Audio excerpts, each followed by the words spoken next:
झारखंड में लंबे समय से टल रहे नगर निकाय चुनाव अब जल्द होने जा रहे हैं। राज्य निर्वाचन आयोग ने स्पष्ट कर दिया है कि इस बार के चुनाव पुरानी परिसीमन यानी 2011 और 2017 में तय वार्डों सीमाओं के आधार पर ही कराए जाएंगे। इसका अर्थ है कि वार्डों की संख्या या सीमाओं में कोई बदलाव नहीं किया जाएगा। पिछले कुछ महीनों से यह चर्चा थी कि राज्य सरकार वार्डों का पुनर्गठन कर सकती है, लेकिन आयोग ने साफ किया है कि फिलहाल किसी भी निकाय की सीमा बदलने की आवश्यकता नहीं समझी गई है। राज्य निर्वाचन आयोग ने बताया कि इस बार एक मतदान केंद्र पर अधिकतम 1400 मतदाता होंगे।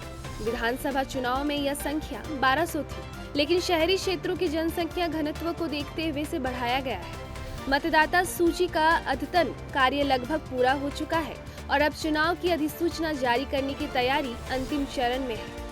राज्य में कुल 48 नगर निकाय हैं, जिनमें से 12 के चुनाव वर्ष 2020 में होने थे, लेकिन महामारी और कानूनी कारणों से टल गए थे। अब सभी निकायों के चुनाव 2025 की शुरुआत में कराए जाने की दिशा में कदम बढ़ाए जा रहे हैं। आयोग ने इस बार भी मतदान की प्रक्रिया बैलेट पेपर से कराने का निर्णय लिया है। मतदाता को 2 मत पत्र दिए जाएंगे। पहला गुलाबी मत पत्र जो मेयर पद के लिए, दूसरा सफेद मत पत्र जो वार्ड सदस्य पद के लिए। मतदाता को दोनों मत पत्रों पर अलग अलग मतदान करना होगा।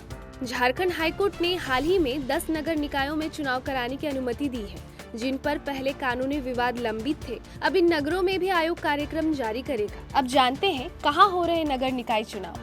नगर निगम रांची, हजारीबाग, मेदिनीनगर, धनबाद, गिरिडीह, देवघर, चास, आदित्यपुर, मानको। नगर परिषद गढ़वा, विश्रामपुर, चाईबासा, झुमरी तिलैया, चक्रधरपुर, चतरा, चिरकुंडा, दुमका, पाकुड़, गोड्डा, गुमला, जुगसलाई, कपाली, लोहरदगा, सिमडेगा, मधुपुर, रामगढ़, साहिबगंज, फुसरो, मिहिजाम।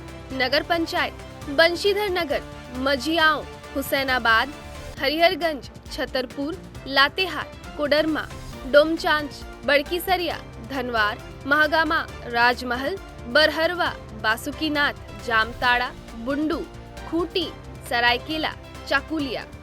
सूत्रों के अनुसार दिसंबर 2025 के पहले सप्ताह में अधिसूचना जारी हो सकती है। राजनीतिक दलों ने प्रत्याशी चयन और प्रचार की रणनीति बनाना शुरू कर दिया है।